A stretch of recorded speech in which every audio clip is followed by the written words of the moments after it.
Kita membuka Alkitab kita masing-masing. Pembacaan kita yang pertama,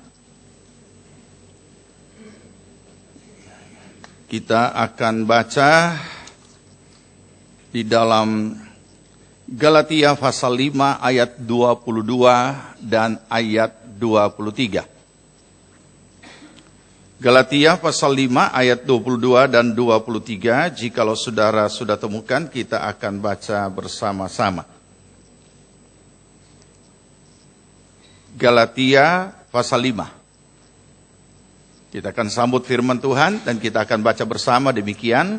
Tetapi buah roh ialah kasih, sukacita, damai sejahtera, kesabaran, kemurahan, kebaikan, kesetiaan, kelemah lembutan, penguasaan diri. Tidak ada hukum yang menentang hal-hal itu. Kita buka lagi di dalam Amsal Sulaiman 27 ayat yang ke-17.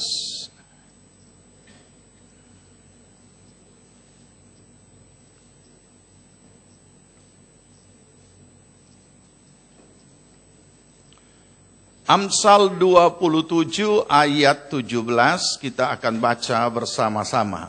Besi menajamkan besi, orang menajamkan sesamanya. Amin. Puji Tuhan, silahkan duduk. Kita akan lanjut belajar kebenaran firman Tuhan masih dengan tema yang sama, yaitu bertumbuh untuk menghasilkan buah. Atau bertumbuh untuk berbuah.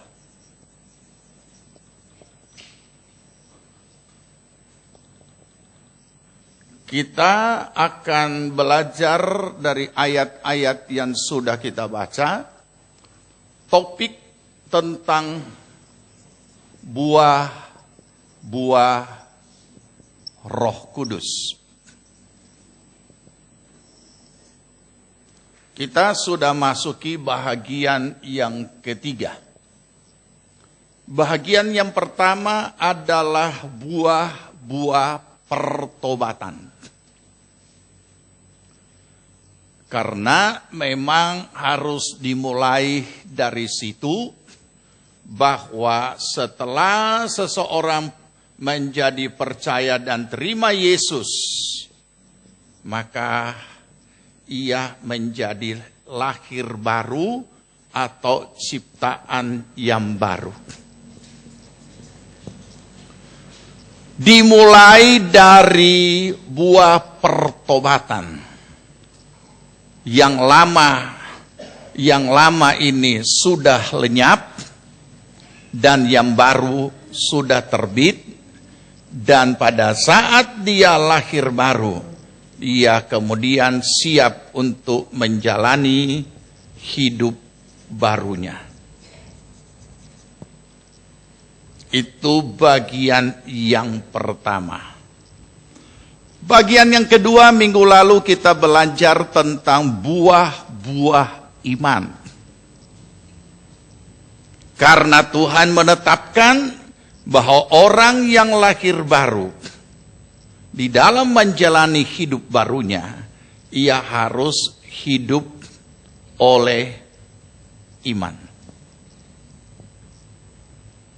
Kenapa harus hidup oleh iman?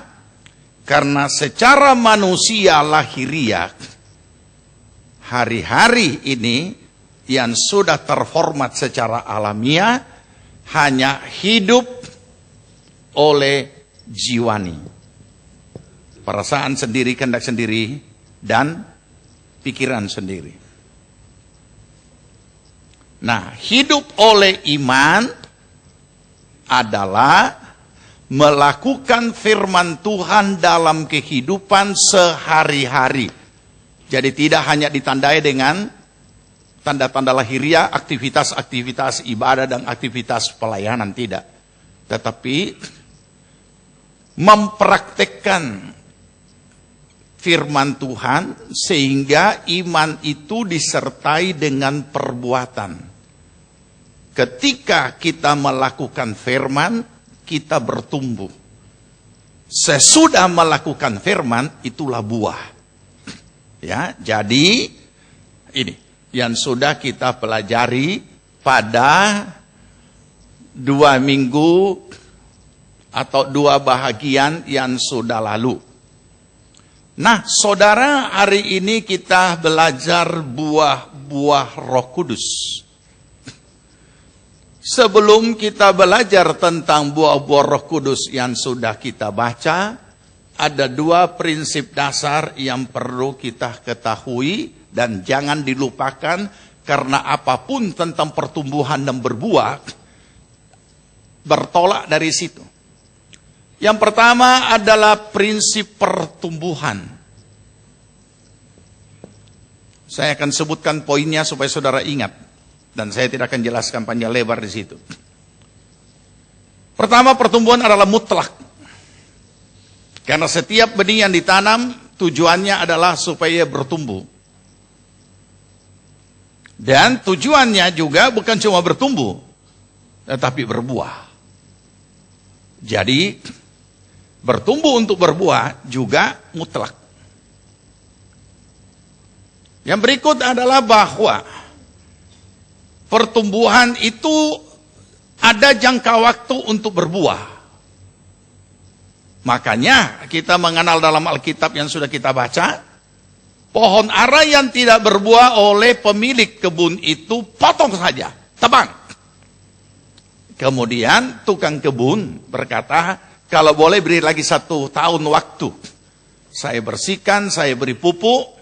Kalau tidak berbuah, bolehlah ditebang. Berarti juga mutlak Alkitab menetapkan tidak bertumbuh, tebang. Ya, jadi itu prinsip pertumbuhan. Prinsip tentang proses berbuah atau pembuahan juga kita temukan di situ beberapa hal. Pertama, tentu harus bertumbuh dulu. Sebab kalau tidak bertumbuh tidak mungkin bisa berbuah. Yang kedua, sebelum dia berbuah, dia akan berbunga lebih dulu. Sesudah itu, bunga jatuh, baru buah bisa keluar.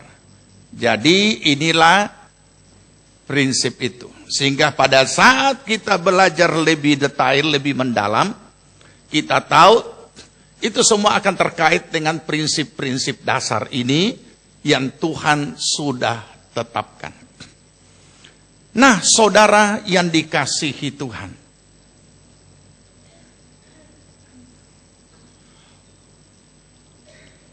bukan kamu yang memilih aku, tetapi akulah yang memilih kamu. Masih ingat Yohanes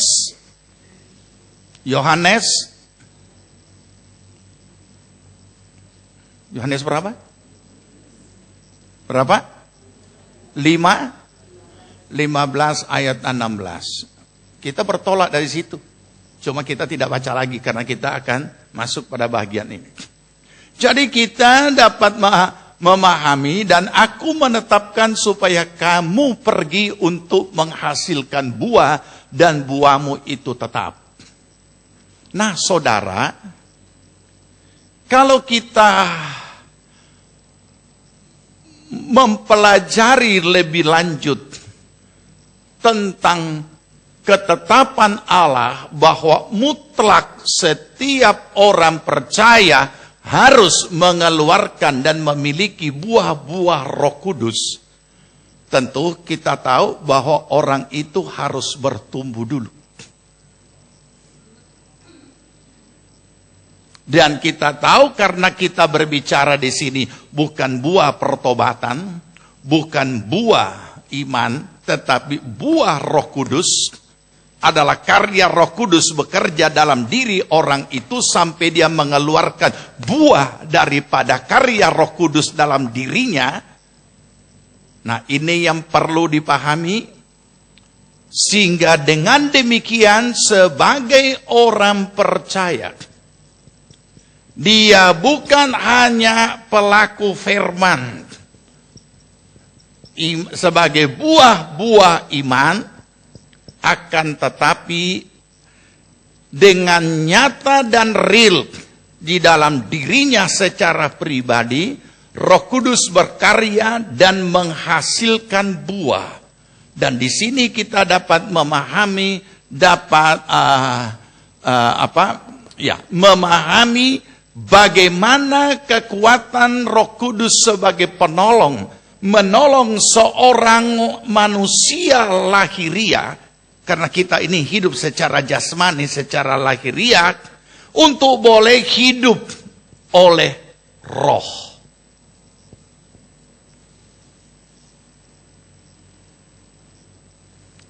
Saya juga tidak akan lama di situ, karena bulan-bulan yang lampau hidup oleh Roh cukup lama dijelaskan setiap minggu. Kita pelajari. Kita sudah diarahkan, dimotivasi, Roh Kudus ada di dalam, menyatu dengan roh kita dengan begitu dahsyat.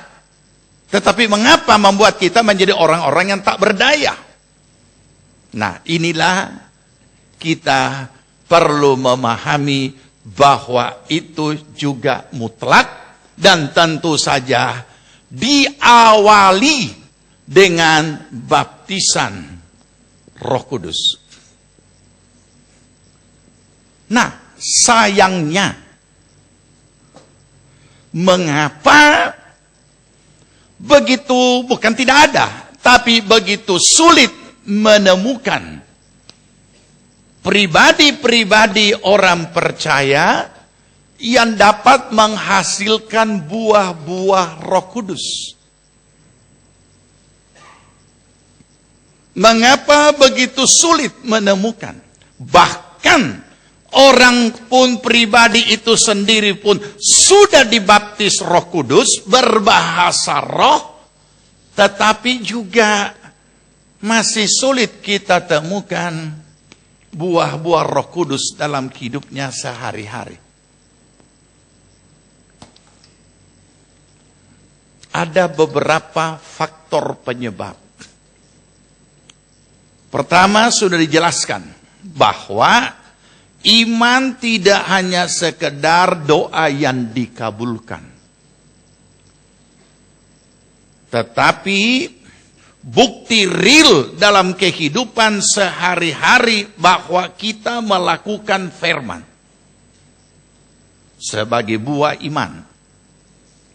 Berikut, cukup lama di kalangan kita yang mengutamakan baptisan Roh Kudus. Kalau saya maksudkan kalangan kita, berarti di kalangan Pentakosta yang selalu menganjurkan dan memfokuskan kepada baptisan Roh Kudus, bimbingan itu tidak utuh. Saya tidak boleh katakan keliru, tetapi tidak utuh. Sekalipun disebut Injil sepenuh, tapi tidak penuh. Nah, ini bahayanya. Saya ingat waktu saya masih kecil, remaja. Pada saat mulai mengenal Kristus, dan saat mulai begitu tertarik dengan hal rohani, dan mengikuti,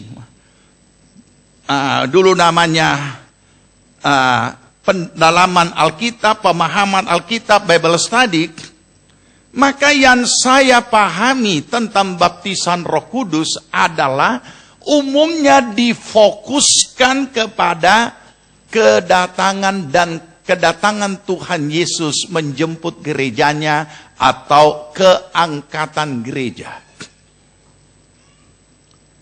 Kemudian kepada jemaat Tuhan ditekankan harus baptis Roh Kudus supaya tak angkat kalau Tuhan datang. Itu sangat ditanamkan. Yang kedua, harus baptis Roh Kudus.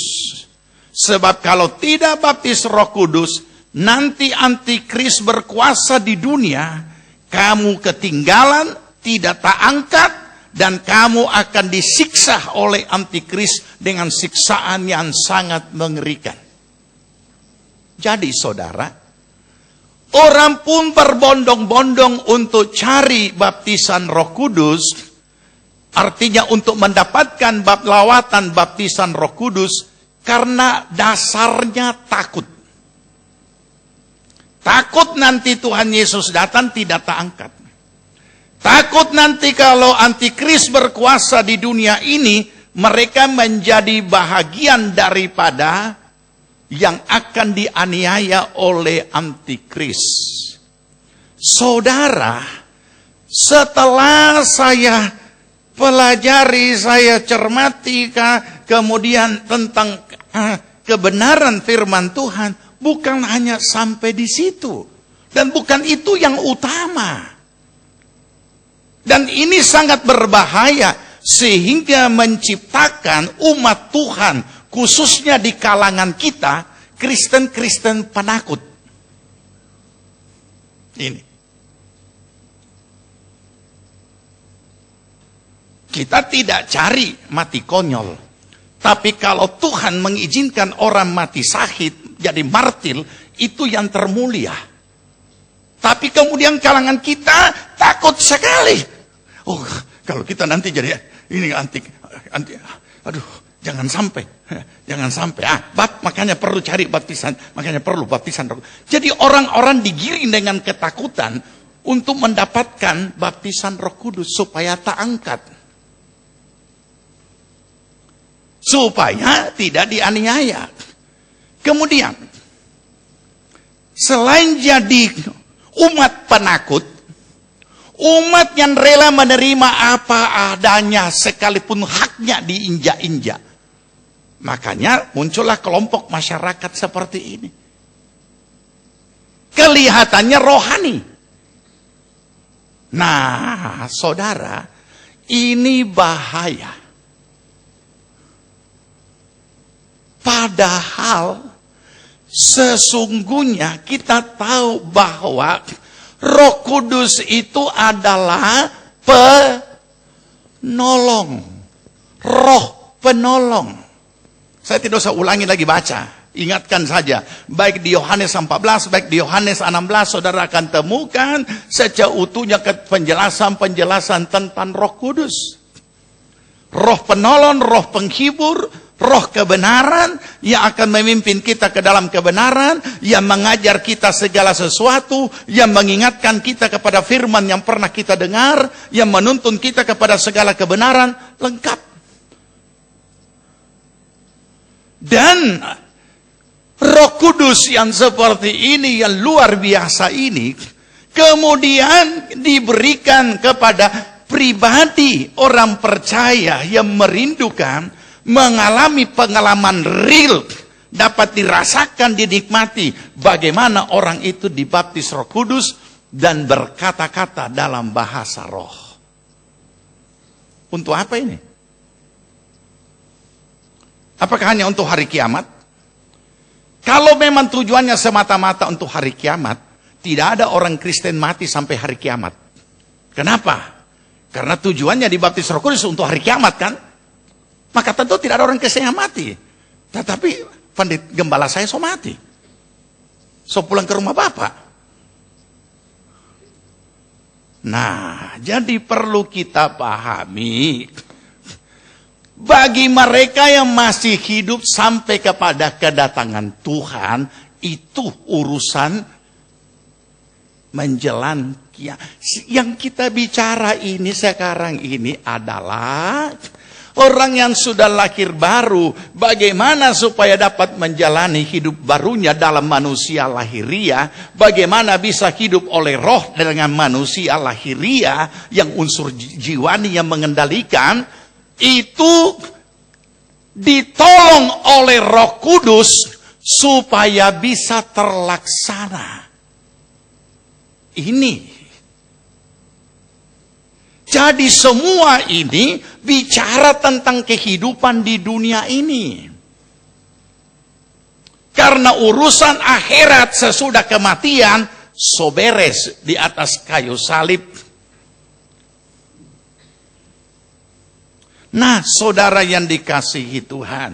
Jadi sesungguhnya apa rancangan Allah bagi hidup kita sebagai orang percaya di dunia ini?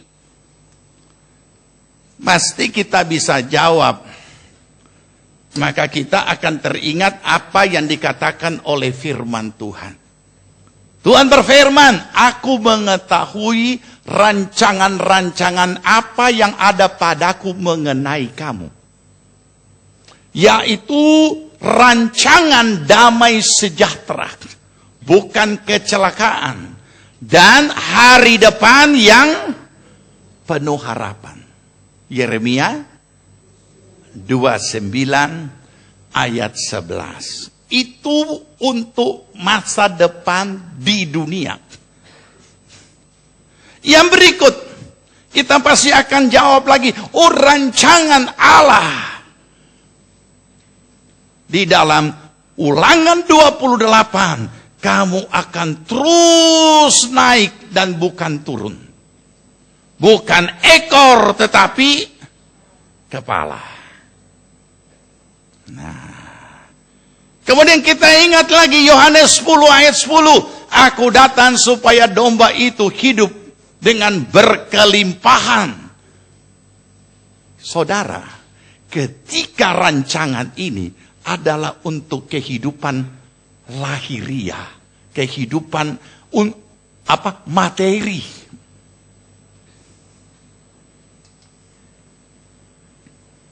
Terus naik kehidupan materi dan status sosial. Terus naik, bukan turun. Nah, kita sudah tahu status kita di dunia jadi apa.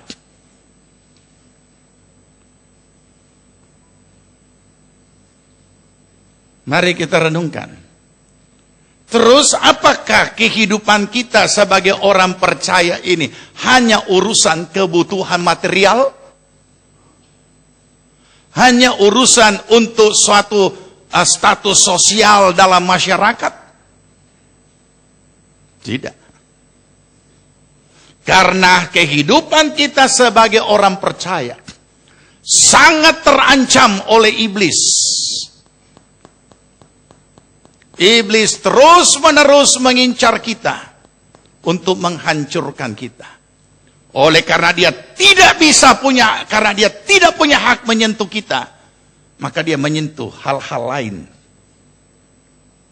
Apakah iblis punya kepentingan untuk menghancurkan kekayaan Ayub? Tidak. Iblis tidak berkepentingan untuk menjadikan Ayub jadi miskin. Tujuannya adalah bagaimana membuat Ayub ambruk imannya. Apakah iblis punya kepentingan untuk melenyapkan anak-anak Ayub, membunuh anak-anak Ayub?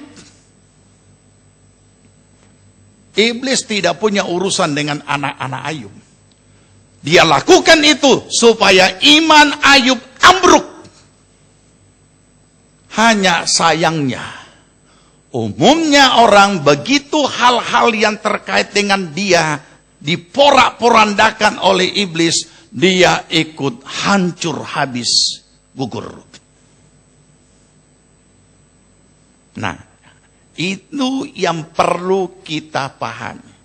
Siapa yang diincar? Ada banyak orang yang kecewa dengan Tuhan ketika dari tempat yang tinggi dia jatuh ke tempat yang dalam.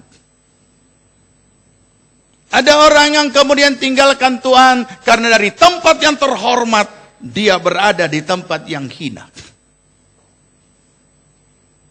Dia lupa bahwa semua itu hanya peristiwa yang tujuannya menghancurkan iman. Tapi apa kata Ayub?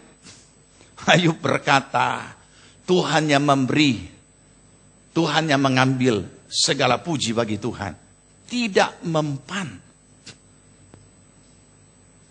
Nah, sekarang pertanyaannya, dari segi mana iblis bisa mempan menerobos saudara dan saya? Oleh karena itu, perlu kita sadari. Ada satu bahagian yang masih bisa dia terobos dan sering kita buka tutup. Itulah unsur jiwani kita. Pikiran, perasaan, keinginan atau kehendak. Itu sebabnya mengapa dikirim roh penolong untuk menolong kita tidak lagi hidup bergaya cara jiwani, tapi hidup oleh roh, hidup oleh iman. Bagian terpenting yang membawa kita bisa tekun sampai pada akhirnya adalah ketika Tuhan membentuk pribadi-pribadi kita, bahagian itu yang menjadi suatu pintu yang bisa diterobos. Itu yang Tuhan perlu benahi. Olehnya dari sejak saudara dan saya dipanggil menjadi orang percaya, selain ditetapkan hidup oleh iman, Tuhan sudah menetapkan kita juga sesuai firman-Nya. Roma 8 ayat 29. Roma pasal 8 ayat 29.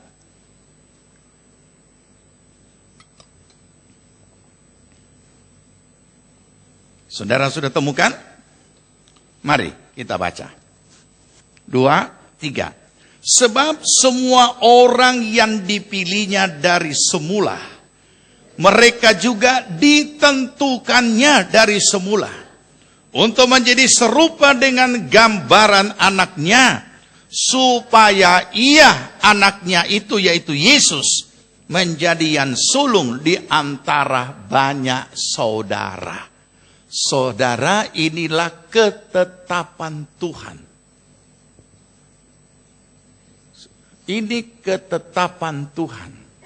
Jadi dari awal, sejak saudara dan saya menjadi orang percaya, Tuhan sudah menetapkan kita di dalam menjalani hidup baru kita secara lahiriah, yaitu ditetapkan untuk menjadi seperti Yesus. Ini bukan menjadi sama dengan Yesus, tapi menjadi seperti Yesus. Apa maksudnya? Memiliki karakter ilahi atau karakter Kristus di dalam hidupnya di dunia ini. Bukan di sorga, tidak dibutuhkan. Di dunia ini.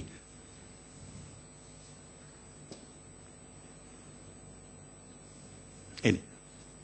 Sebab itulah mengapa dikatakan, ditetapkan. Ini ketetapan Tuhan, maka bahagian unsur jiwani kita, itu di dalamnya ada kehendak sendiri, pikiran sendiri, perasaan sendiri. Itulah yang diproses. Itulah yang dibentuk oleh Tuhan. Ini. Supaya kita bisa menjadi seperti Kristus. Supaya kita juga bisa berkata seperti Paulus. Teladanilah aku seperti aku meneladani Kristus. Berani bicara begitu?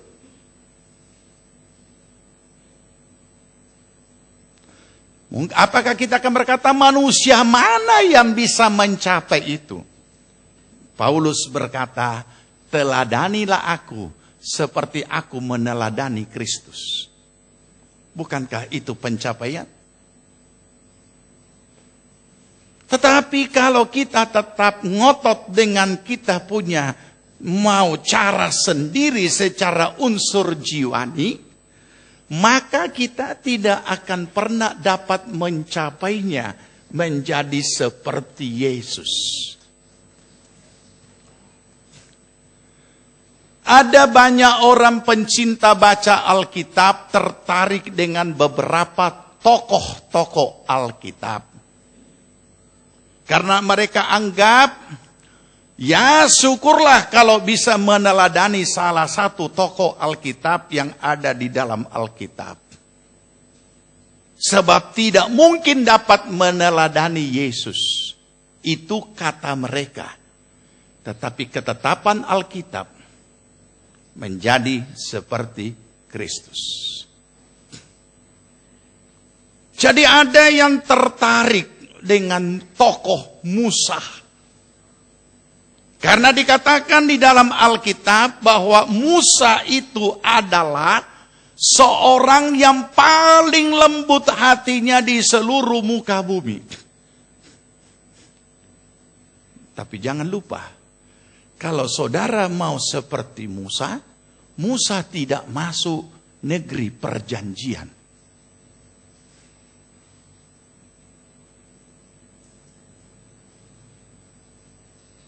Jadi hamba Tuhan ini berdoa bergumul, Tuhan saya mau seperti Musa. Tapi Tuhan mengingatkan, kalau engkau mau seperti Musa, apakah kamu tidak tahu kalau Musa itu tidak masuk dalam negeri perjanjian? Oh, dia tidak mau. Dia baru sadar berarti Musa ada kekurangan. Dan yang membuat dia tidak masuk negeri perjanjian adalah karena emosi. Tuhan suruh bilang, berkata kepada bukit batu itu, dia ambil, dia pergi pukul itu bukit batu. Kenapa? Kalau dikaji secara akal pikiran logika, wajar dia emosi, wajar dia marah. Karena ini umat Tuhan sudah begitu mendesak dengan semua mengerutu dan mengolok-olok dia. Hanya karena emosi sesaat, seumur hidup tidak masuk negeri perjanjian. Mari kita renungkan. Kemudian hamba Tuhan ini dia tarik lagi doanya. Tuhan, kalau begitu saya mau seperti Daud saja yang pandai memberikan puji-pujian, penyembahan, dan musik-musik rohani, dan kidung-kidung, dan mazmur-mazmur. Tuhan berkata, kamu mau seperti Daud? Apakah kamu tidak tahu kalau Daud itu ambil orang punya istri? Terus Tuhan tanya, kamu pernah ambil orang punya istri? Tak kaget dia. Kalau begitu Tuhan, Salomo saja penuh hikmat. Dari negeri jauh dari timur itu putri Seba datang begitu jauh mengadakan perjalanan yang begitu punya lama. Hanya untuk datang, untuk melihat dan mendengar hikmat Salomo dan bagaimana manajemennya, bagaimana cara dia mengatur meja makan dan pegawainya, cara berdiri, cara duduk, etika atau manners. Itu di dalam perhotelan ada diajarkan itu. Baik, kamu mau seperti Salomo? Tahu berapa istrinya dan berapa gundiknya? Berapa? Berapa istrinya Salomo? Hah? Berapa? Hah? Oh 1000 kalau dijumlah seluruhnya. Saudara bisa renungkan hebatnya itu Salomo, seorang laki-laki yang perkasa. Hah? Tapi itu kalau materi khusus. Jadi siapa? Oh kalau begitu Tuhan saya mau seperti Yeremia saja atau Yesaya. Pokoknya habis semua nabi-nabi dia pilih karena dia punya kerinduan hati. Biasa memang orang kan punya tokoh. Si A, si B, si C. Tapi kita tahu begitu dia sebut salah satu nabi. Tuhan bilang itu nabi yang kamu sebut itu najis bibir. Masih ingat siapa nabi najis bibir? Sampai harus taruh batu Yeremia kan? Bayangkan. Jadi kalau saya dapat ingat itu ayat, saya terus dapat ingat yang saya punya teman tukang pandusta itu. Pendeta pandusta, ingat ya? Terus saya pikir, oh rupanya juga.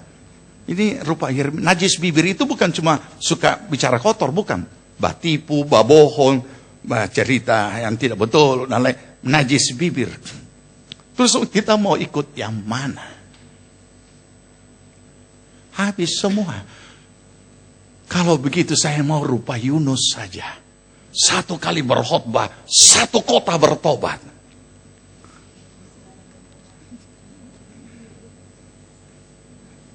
Mau seperti Yunus? Mau masuk ikan paus? Melawan Tuhan? Lari dari kehendak Tuhan? Terus saudara mau pilih, coba ungkit semua. Kasih keluar itu semua tokoh-tokoh Alkitab. Semua ada cacat celah. Ini membuat saya ingat nyanyian Tempo dulu. Saudara tahu itu nyanyian Tempo dulu. Ini anak-anak baru, anak-anak yang muda sekarang tidak tahu. Nyanyian Tempo dulu pasti tahu tuh. Pandang terus padanya, jangan menoleh jalan terus. Bagaimana bro? Ada ingat nyanyian Tempo dulu? Jangan pandang salah orang lain. Pandang saja Yesus. Tapi bagaimana bisa pandang saja Yesus? Yesus tidak kelihatan. Kenapa bisa Yesus tidak kelihatan? Karena orang-orang yang sudah dibaptis Roh Kudus ini tidak bisa mampu mengeluarkan buah-buah roh. Yang dia bisa mampu kasih keluar cuma bahasa roh, baribut. Nah bisa. Nah, jadi mereka mau disalahkan juga sulit karena mereka hanya digiring supaya nanti Tuhan datang kamu tak angkat. Tak bawa balik dia duluan pulang ke sorga, Tuhan belum datang. Ya kan? Jadi kita ini hanya terfokus ke situ. Padahal dia adalah penolong untuk hidup kita sehari-hari. Supaya punya kemampuan melakukan apa yang Tuhan suruh.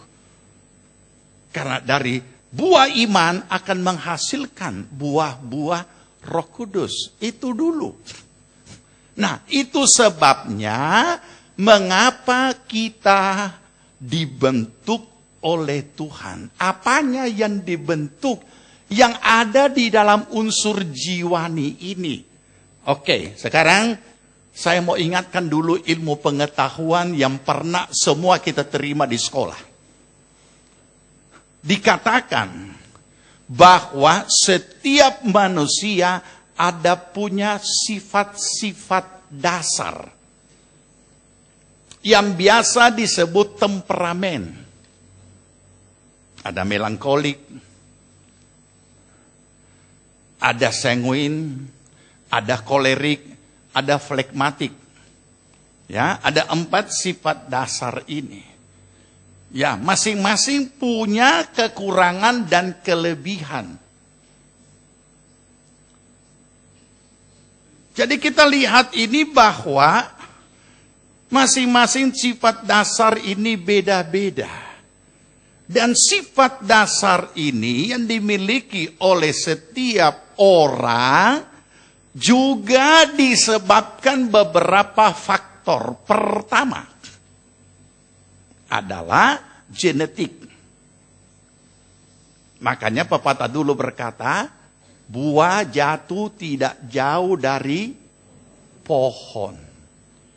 Makanya iklan di televisi juga berkata, siapa dulu papanya? Nah, siapa dulu mamanya? Ya kan? Jadi kita lihat di situ, begitu juga secara fisik juga kadangkala faktor itu ada. Oh mirip papanya, mirip mamanya. Juga kelakuan. Tetapi itu hanya selaku pandangan dasar. Bukan berarti 100% sepenuhnya. Karena ada banyak orang tuanya baik-baik, anaknya lo salah. Ada banyak juga orang tuanya lo salah, anak baik-baik. Tetapi secara mendasar garis besar umumnya seperti itu. Yang kedua, faktor berikutnya adalah juga tingkat intelijensianya.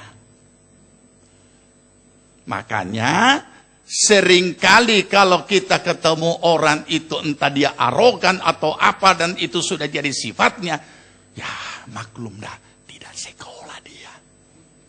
Ya kan?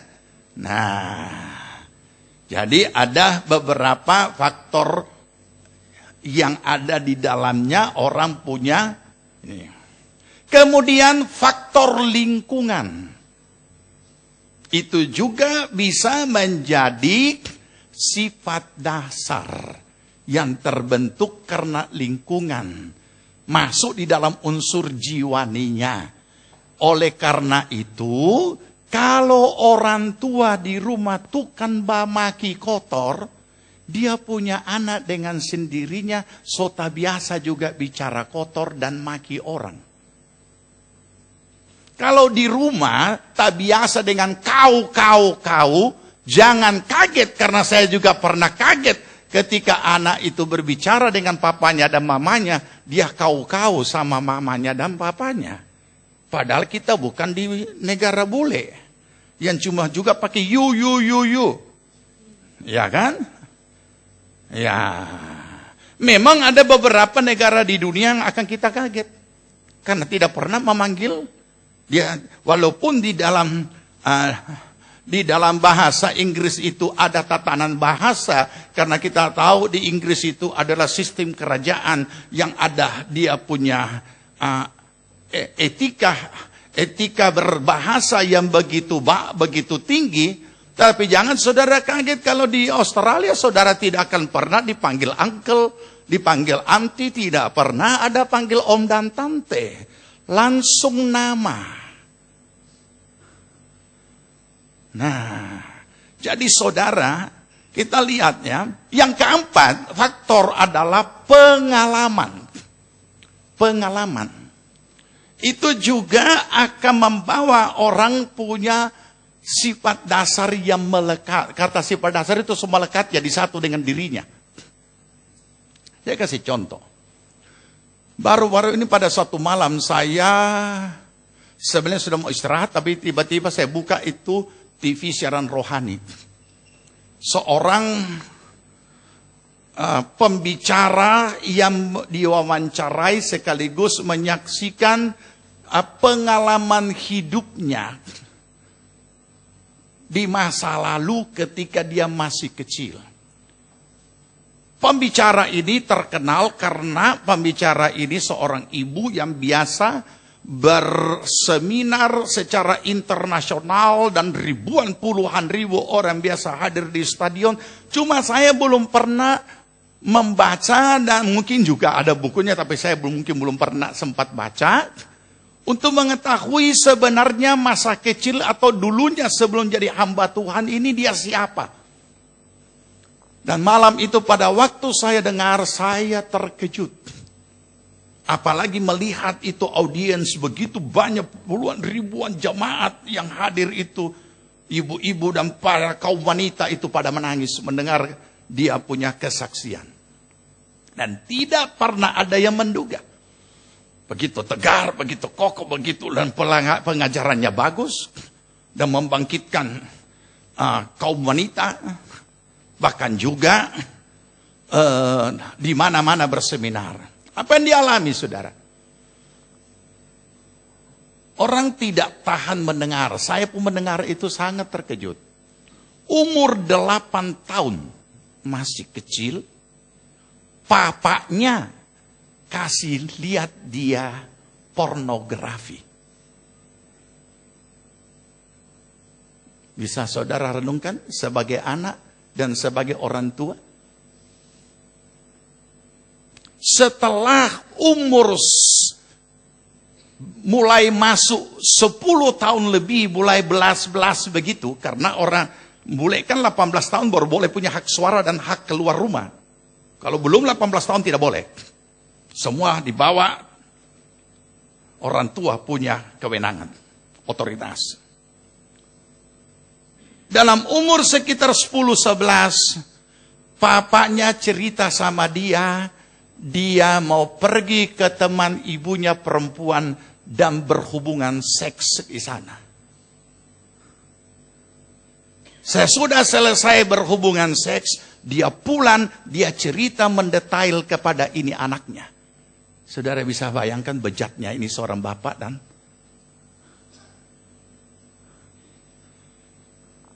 setelah memasuki usia belasan tahun, berbagai pelecehan mulai dia alami dari papanya. Bukan cuma kasih lihat, bukan cuma bercerita, tapi ia mulai diganggu. Dan bukan hanya diganggu, akhirnya diperkosa. Sebelum 18 tahun, ia sudah diperkosa oleh ayahnya 200 kali.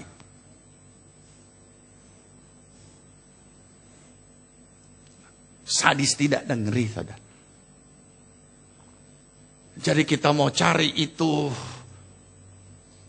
kalimat SD yang mengatakan, pepatah SD yang berkata surga di telapak kaki ibu atau di telapak kaki orang tua, sudah susah untuk kita temukan.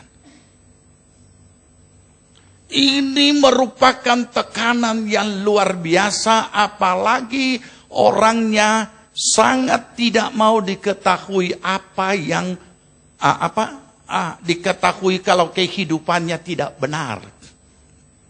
Dia begitu jaga dia punya diri supaya tidak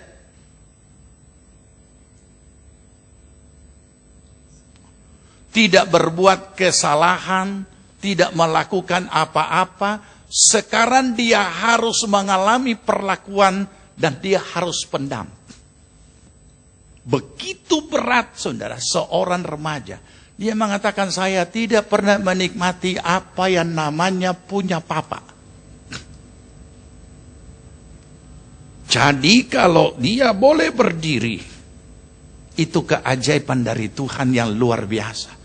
Dia boleh hadapi semuanya dan hadapi semuanya.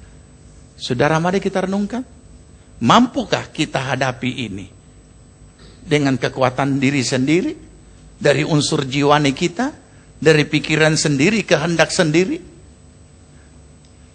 Perasaan sendiri? Tapi Tuhan membebaskan dia. Dan dia melepaskan pengampunan.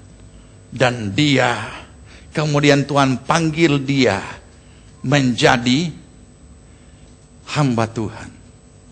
Walaupun cukup lama trauma terhadap laki-laki itu menekan hidupnya. Bahkan ketika sudah berumah tangga pun kadang-kala suaminya berkata, kenapa saya kok kayak saya ini jadi kau punya musuh? Itu trauma yang begitu rupa. Nah, saudara, jadi pengalaman tertentu yang menjadi suatu trauma yang menekan hidup, apa saja bentuknya, itu bisa meninggalkan menambahkan suatu sifat dasar tiap-tiap orang. Dan ini akan begitu sulit di dalam menjalani hidup. Nah, saudara, kita semua punya sifat dasar. Walaupun mungkin kita tidak mengalami suatu pengalaman yang terlalu tragis, akan tetapi paling tidak kita tahu ada hal-hal yang baik, ada yang tidak baik pada diri kita. Nah, yang tidak baik inilah yang harus dibentuk untuk dapat menjadi seperti Kristus. Bagaimana cara Tuhan membentuk? Tuhan membentuk dengan apapun dan siapapun yang ada di sekitar kita.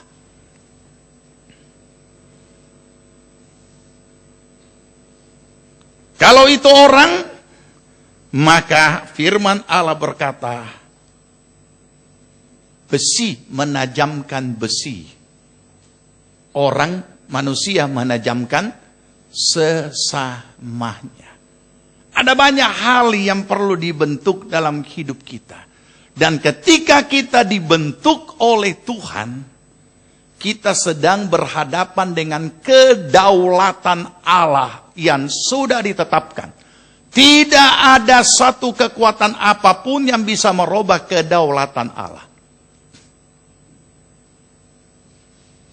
Jadi jangan kita anggap remeh bahwa segala apa realita yang hadir di sekitar kita, entah itu orang yang kemudian menghadirkan peristiwa atau masalah, entah itu situasi, kondisi lingkungan atau alam atau apapun, dikatakan oleh ayat 28 sebelum 29, Allah turut bekerja di balik segala sesuatu untuk mendatangkan kebajikan bagi orang yang mengasihi Tuhan. Itu yang ditulis dalam Roma 8. Tadi kita baca 29. Itu isinya 28. Jadi kita harus menerima setiap realita apapun bahwa itu membentuk karakter kita. Kalau kita di rumah, orang di rumah Tuhan pakai membentuk karakter kita. Kalau kita di tempat kerja, orang di tempat kerja itu akan Tuhan pakai membentuk karakter kita. Sekaligus iblis juga mengintip supaya kita gugur di situ karena tidak mau dibentuk.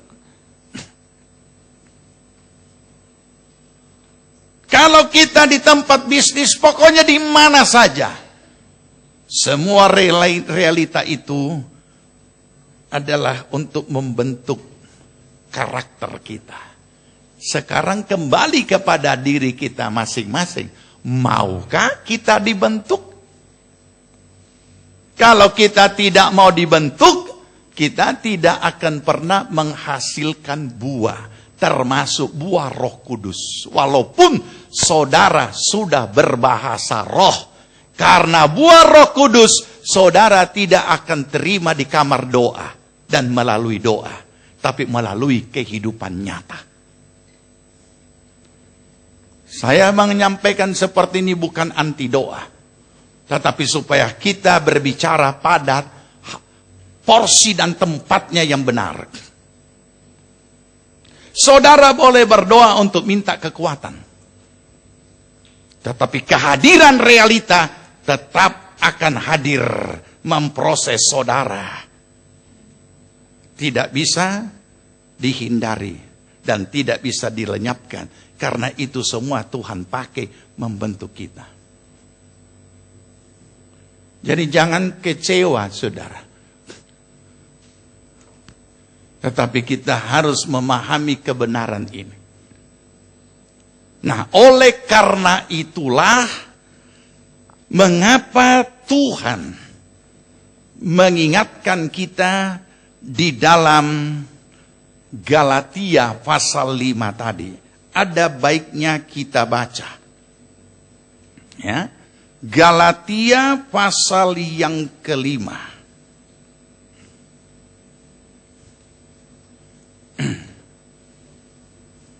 Kita baca ayat sebelumnya. Kita baca ayat 16. Apa perikopnya? Hidup menurut daging atau roh, huruf besar. Kaum laki-laki 16. Ya, maksudku ialah hiduplah oleh roh, maka kamu tidak akan menuruti keinginan daging. Ganti.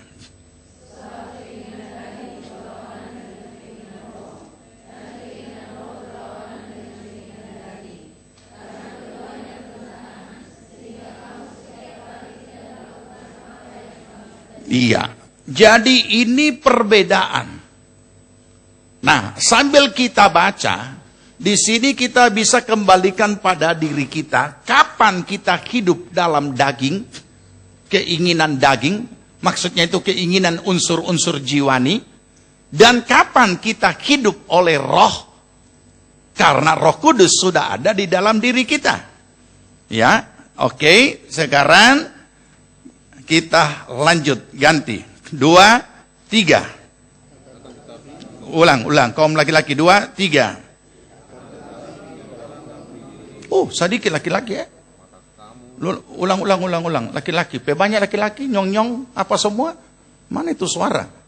Kalau beribut di rumah ini nyong-nyong ribut sekali. Ya, 2, 3. Iya. Jadi kembali pada diri kita. Sekalipun kita ada Roh Kudus, berbahasa roh, tapi kita tidak mau dipimpin oleh roh, maka bahasa roh itu hanya sampai ke bahasa.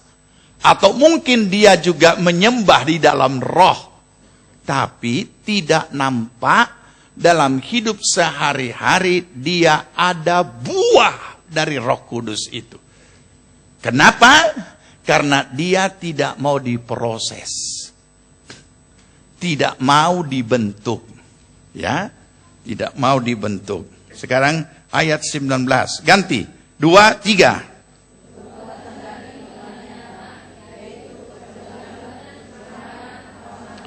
Penyembahan berhala, sihir, perseteruan, perselisihan, iri hati, amarah, kepentingan diri sendiri, percideraan, roh pemecah, ganti.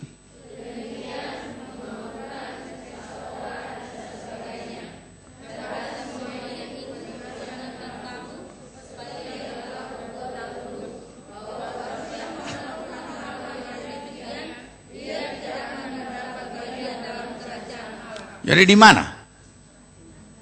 Jadi di mana? Di mana?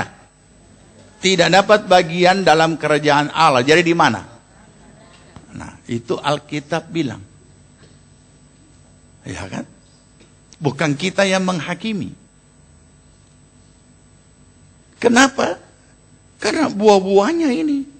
Sedangkan ini buah-buah dari kehidupan jiwani.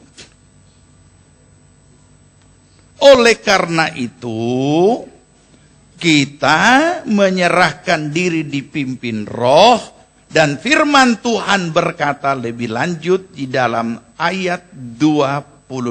Ya, tetapi buah roh ialah kasih, sukacita, damai sejahtera, kesabaran, kemurahan, kebaikan, kesetiaan, ganti, kelemah lembutan, penguasaan diri.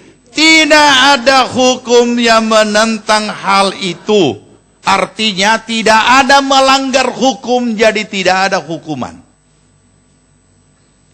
Sekarang saya ingin tanya saudara. Setelah kita baca ini, coba lihat di Alkitab saudara, jangan lihat saya dulu. Lihat di Alkitab itu daftar. Ada kehidupan daging, ada kehidupan roh. Nah, kasih tanda yang mana yang masih ada? Kasih tanda, brur. Kasih tanda. Yang mana yang masih ada dalam kehidupan daging itu, dan yang mana buah roh yang sudah ada. Nah, lain kali selain bawa Alkitab, buku, saudara bawa juga pensil warna supaya bisa kasih tanda. Atau tidak, catat saja. Yang mana yang masih ada?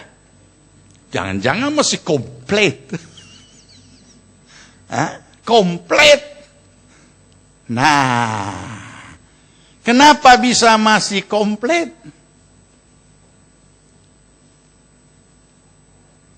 Terus Roh Kudus yang kita miliki apa dan? Pokoknya dia bermazmur. Pokoknya dia berbahasa roh. Nah, ini saudara yang perlu. Kehidupan hari-hari. Nah, oleh karena itulah kenapa Tuhan mau supaya kita dibentuk. Dan ketika Tuhan membentuk, jangan lupa. Kenapa dibentuk? Karena ini adalah buah. Dan buah itu melalui proses. Jadi kita diproses.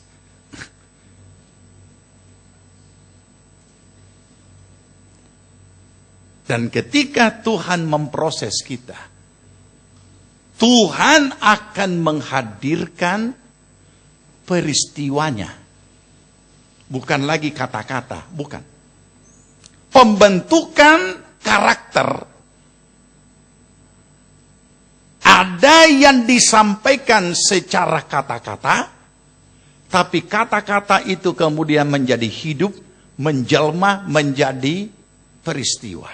Saya kasih contoh. Ayat 22 yang kita baca tadi, mula-mula berkata apa? Buah roh itu ialah kasih.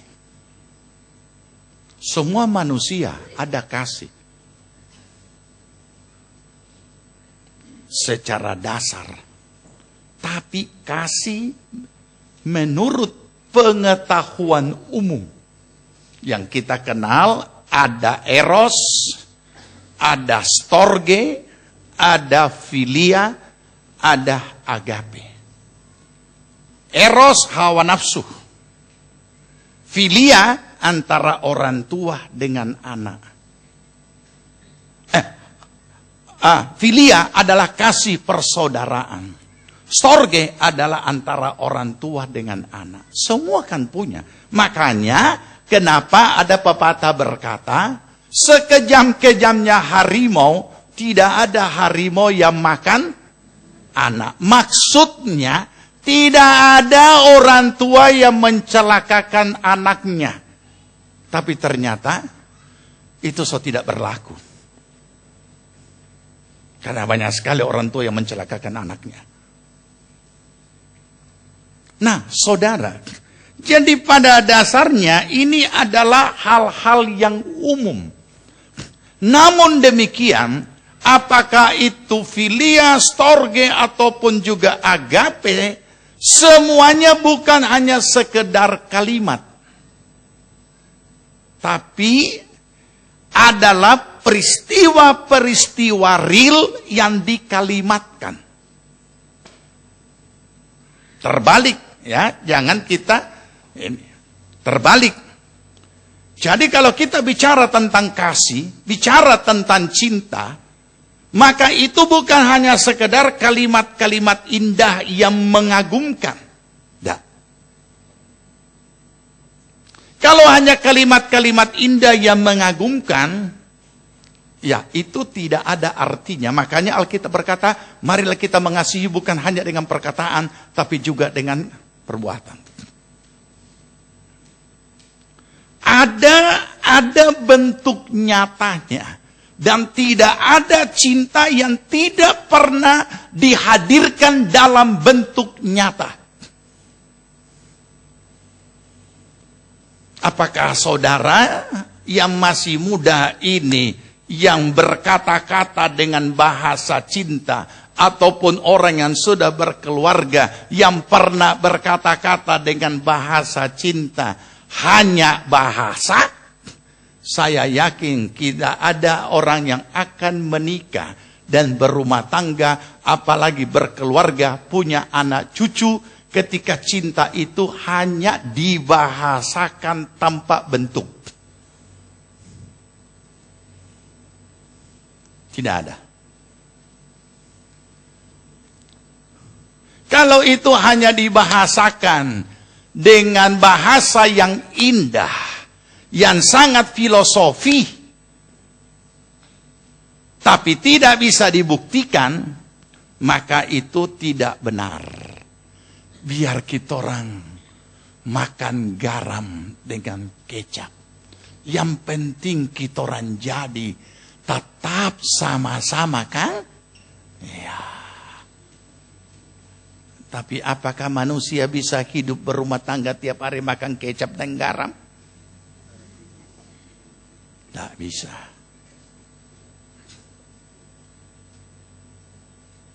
Harus ada nasi. Harus ada ikan.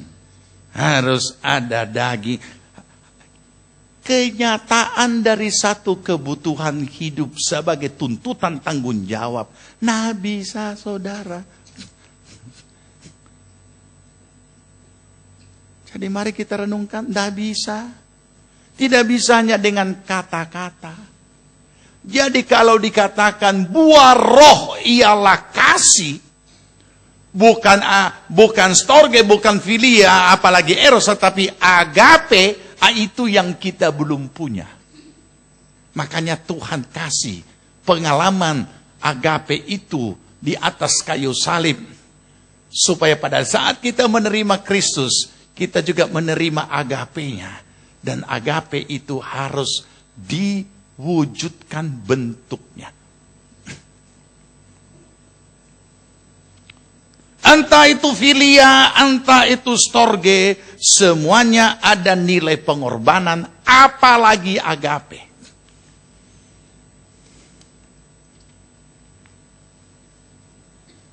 Karena pengorbanan tertinggi dari agape adalah menyerahkan nyawa. Kita masih hidup semua, belum ada yang menyerahkan nyawa. Tetapi mari kita arahkan kata menyerahkan nyawa itu dalam pengertian bagaimana ketaatan kita yang begitu rupa di dalam melakukan apa yang Tuhan kehendaki karena kita mengasihi Dia.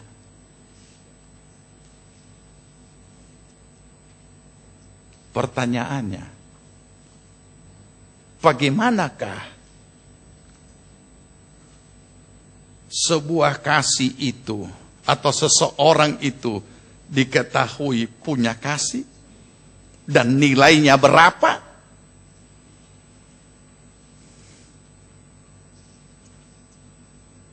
Kapan nilai cinta seseorang itu diketahui? Ketika bergandengan bersama-sama. Ketika duduk bersama-sama dan merancangkan masa depan? Bukan. Kapan kehadiran cinta itu dibutuhkan? Ketika ada kebencian, ketika ada pengkhianatan. Kalau tidak dibutuhkan. Dan tidak ada nilainya. Dan tidak bisa diketahui berapa nilainya. Makanya nilai tertinggi dari satu cinta adalah pengorbanan. Nilai tertinggi dari satu pengorbanan adalah pengampunan.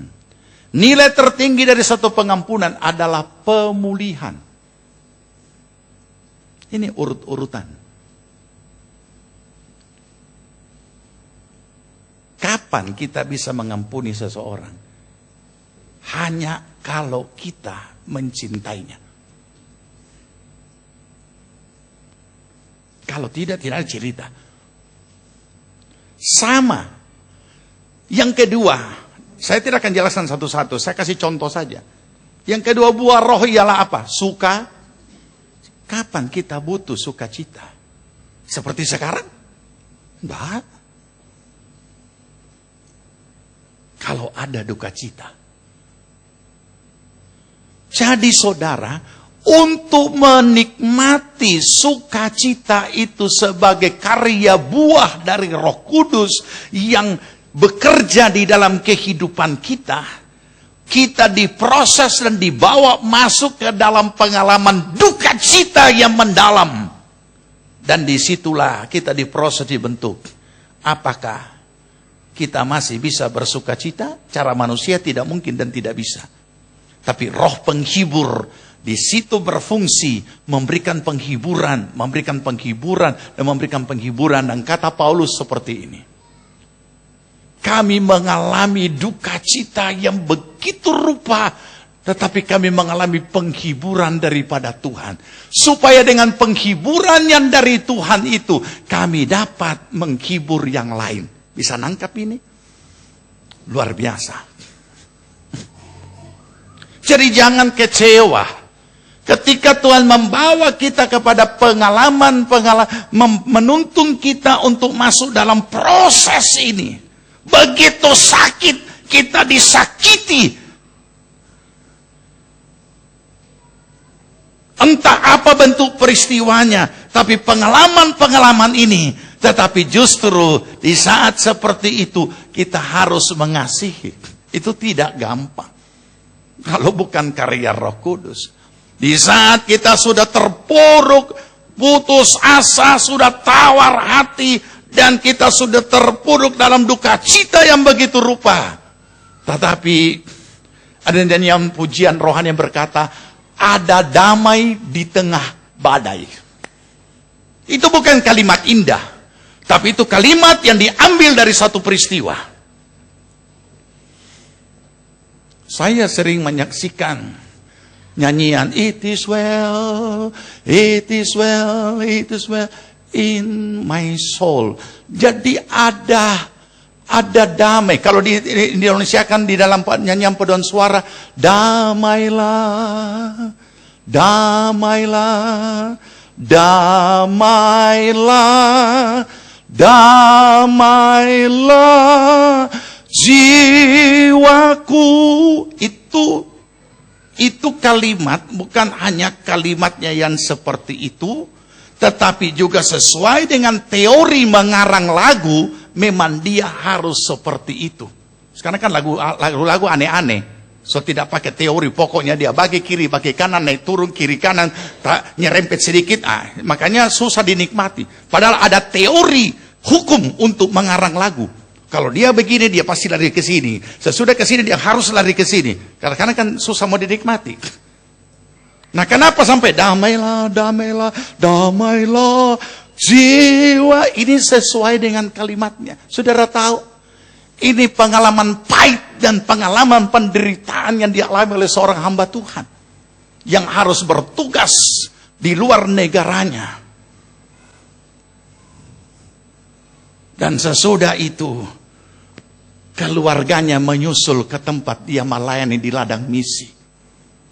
Tetapi semua anak-anak, semua keluarganya, istri dan anak-anak terkubur di dasar lautan oleh karena badai.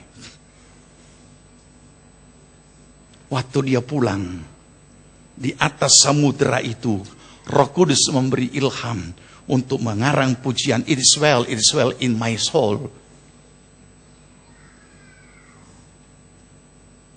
Apakah Tuhan tidak adil? Orang sudah melayani, kemudian kehilangan istri dan semua anak-anak seperti Ayub. Bukan mati baik-baik lagi, mati tenggelam di dasar lautan. Tapi bagaimana mungkin seorang manusia lahiriah bisa berkata, damailah, damailah jiwaku. Nah, inilah pekerjaan Roh Kudus yang menghasilkan buah bagi orang yang mau dipimpin oleh Roh.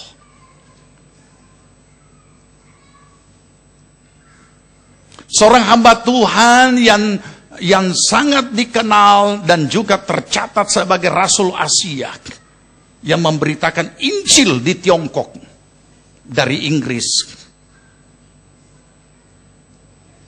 juga mengalami pengalaman yang pahit.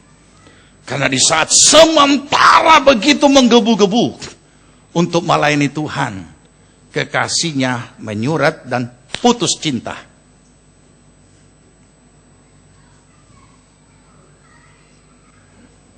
Mari kita renungkan. Tidak mudah, tapi itulah yang pembentukan karakter. Sukacita itu sukacita dibutuhkan hadir ketika di dalam duka cita. Baru ada nilai dari sukacita itu. Kita mengenal nyanyian tradisional yang juga lagunya diambil untuk dipakai dalam bahasa Indonesia yang biasa dinyanyikan di negeri ini kalau ada malapetaka, dan ada hal-hal yang tragis di negeri ini. Ku lihat ibu pertiwi sedih dan seterusnya. Padahal itu lagu yang diambil dari sebuah lagu tradisional yang juga dikarang oleh seorang hamba Tuhan yang patah hati. Makanya kita mengenal nyanyian di kidung jemaat, di paduan suara, betapa sobat yang baik. Yesus datang padaku. Ada kan? Nah, ini lagu dikarang oleh seorang hamba Tuhan yang mengalami putus cinta. Dan dia mendapatkan gantinya, yaitu cinta Yesus Kristus yang mengasihi dia lebih dari semua. Inilah penghiburan yang dari Tuhan yang dipakai untuk menghibur orang lain. Itu tidak terjadi, tidak ada kekuatan apa-apa. Tidak ada yang bisa disaksikan.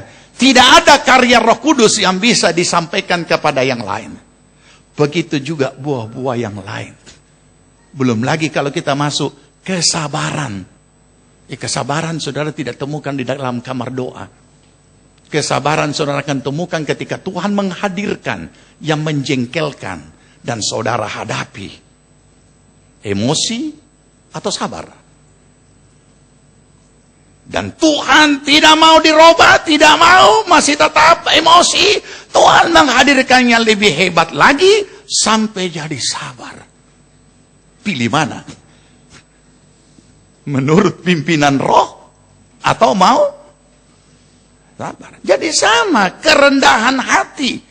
Kita mau memiliki kerendahan hati akan diuji, dihadirkan orang yang mensepelekan kita, orang yang tidak menganggap kita, atau juga mungkin hanya perasaan kita, dan lain sebagainya. Untuk apa? Supaya kita mengalami apa yang namanya kerendahan hati yang disertai dengan merendahkan diri. Ada banyak orang punya kerendahan hati yang baik, tapi tidak punya unsur merendahkan diri. Bukan rasa rendah diri, beda, itu fisiologis, ini bukan.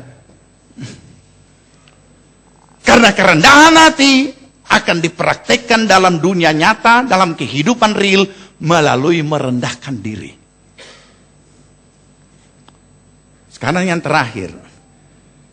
Apa yang terbaik kalau Tuhan menghadapkan kita yang seperti ini? Jangan lupa saudara tadi, dari sejak semula kamu dipanggil, sudah ditetapkan. Ketetapan adalah kedaulatan Allah. Jadi kalau kita berhadapan dengan kedaulatan Allah, yang terbaik yang kita lakukan adalah Roma 9. Ya. Roma pasal 9.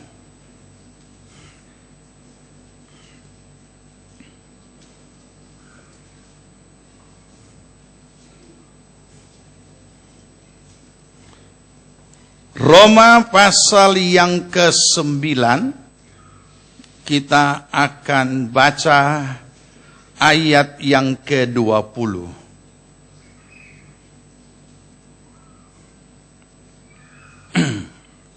Dan ayat yang ke-21. Ya, siapakah kamu hai manusia? Maka kamu membantah Allah. Dapatkah yang dibentuk berkata kepada yang membentuknya, mengapa engkau membentuk aku demikian? Apakah tukang periuk tidak mempunyai hak atas tanah liatnya untuk membuat dari gumpal yang sama suatu benda yang dipakai guna tujuan yang mulia dan suatu benda lain untuk dipakai guna tujuan yang biasa? Ini apa maksudnya? Itu kedaulatan Allah. Allah punya hak mau bikin apa saja.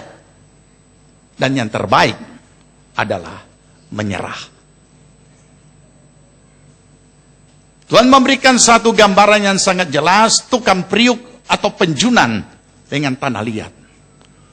Diproses begitu rupa, diramas, dibanting, dibentuk begitu rupa, sampai jadi. Nah, inilah juga yang Tuhan inginkan. Kita menyerah atas kehendak Tuhan, atas kedaulatannya. Ada sebuah tulisan yang saya titip di Bukit Doa, bunyinya seperti ini. Hidup berserah ke dalam kedaulatan Tuhan tidak semudah yang kita duga, namun lebih indah dari yang kita duga. Kita berdoa. Kita sama-sama bangkit berdiri.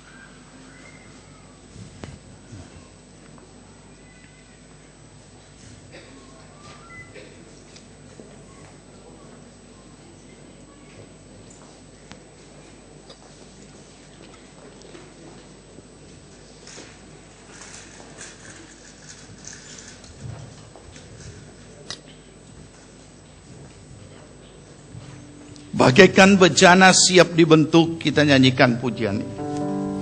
Bagaikan bejana siap dibentuk, demikian hidupku di tanganmu. Dengan urapan kuasa Rohmu, dibaharui selalu. Jadikanku alat dalam rumah-Mu. Inilah hidupku di tangan-Mu. Bentuklah seluruh kehendak-Mu. Pakailah sesuai rencana-Mu. Ku mau seperti-Mu Tuhan. Ku mau seperti-Mu Yesus. Disempurnakan selalu dalam segenap jalanku, memuliakan nama-Mu. Ku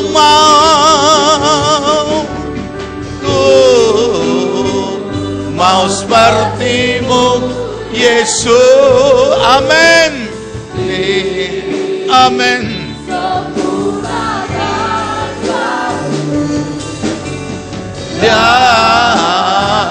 Dalam segenap jalanku, memuliakan nama-Mu, memuliakan nama-Mu, memuliakan nama-Mu, memuliakan, memuliakan nama-Mu.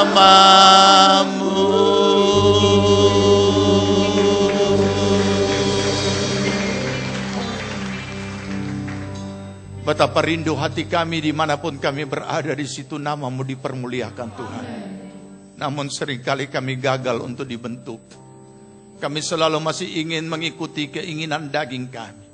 Kami masih sering memelihara segala keinginan daging kami. Tapi jika Engkau berfirman pada malam hari ini, Engkau yang tahu persis segala keberadaan kami. Mari Roh Kudus, Engkau Roh penolong yang diutus untuk menolong kami. Tolong kami setiap pribadi. Engkau yang sudah memenuhi hidup kami, biarlah Engkau berkarya di dalam kehidupan kami. Sehingga kami tidak hanya berbahasa roh, tapi kami boleh melihat dan mengalami dan merasakan kedahsyatan, kekuatan kuasa-Mu bekerja membentuk kehidupan kami. Berkati seluruh jemaat-Mu yang hadir pada saat ini Tuhan. Engkau mengenal setiap pergumulan mereka. Kami percaya Engkau menjadikan kami lebih dari pemenang. Sehingga dimanapun kami berada, di situ nama Tuhan dipermuliakan. Segala pekerjaan kuasa sejahat iblis apapun bentuknya yang mau menumbangkan setiap pribadi, dalam nama Tuhan Yesus kami ikat, patahkan, hancurkan semuanya. Dan biarlah pertolongan Tuhan turun atas setiap pribadi. Kuatkan, teguhkan, hiburkan, sembuhkan, dan bukakan jalan. Apapun yang dihadapi, Tuhan bekerja seturut apa yang menjadi kehendak-Mu, dan semuanya mendatangkan kebajikan. Terima kasih Tuhan, terpuji nama Tuhan. Sebelum kami akhiri ibadah kami mau menyatakan kasih kami kepadamu dengan apa yang akan kami persembahkan. Sucikan hati pikiran kami Tuhan, agar apa yang kami persembahkan kami lakukan dari hati yang mengasihi Tuhan, sehingga kami diberkati Tuhan. Dalam nama Tuhan Yesus Kristus kami berdoa. Amin. Silakan duduk jemaat Tuhan. Kita nyanyikan pujian ini, kita bawa persembahan kita pada Tuhan. Bagaikan bejana siap dibentuk, demikian hidupku di tangan-Mu.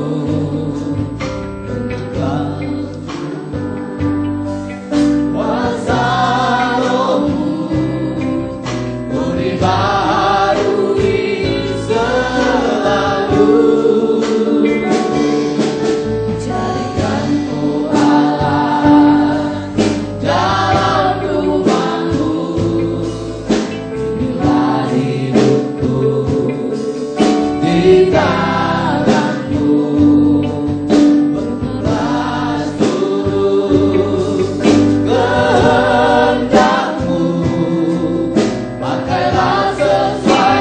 Mari kita sama-sama bangkit berdiri.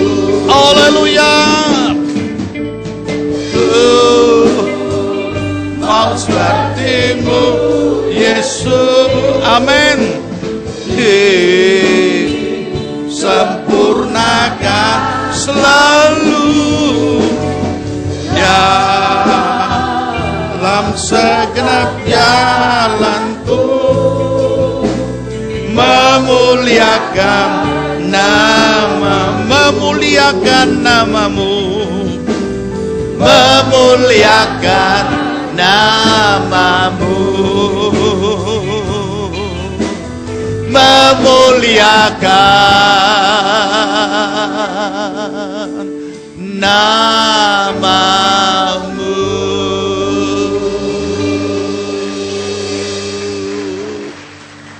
Jemaat yang dikasihi Tuhan, terimalah berkat damai sejahtera dari Tuhan Yesus Kristus. Kecintaan Allah Bapa dan dalam persekutuan Roh-Nya yang kudus adalah kiranya tinggal menyertai kita sekalian.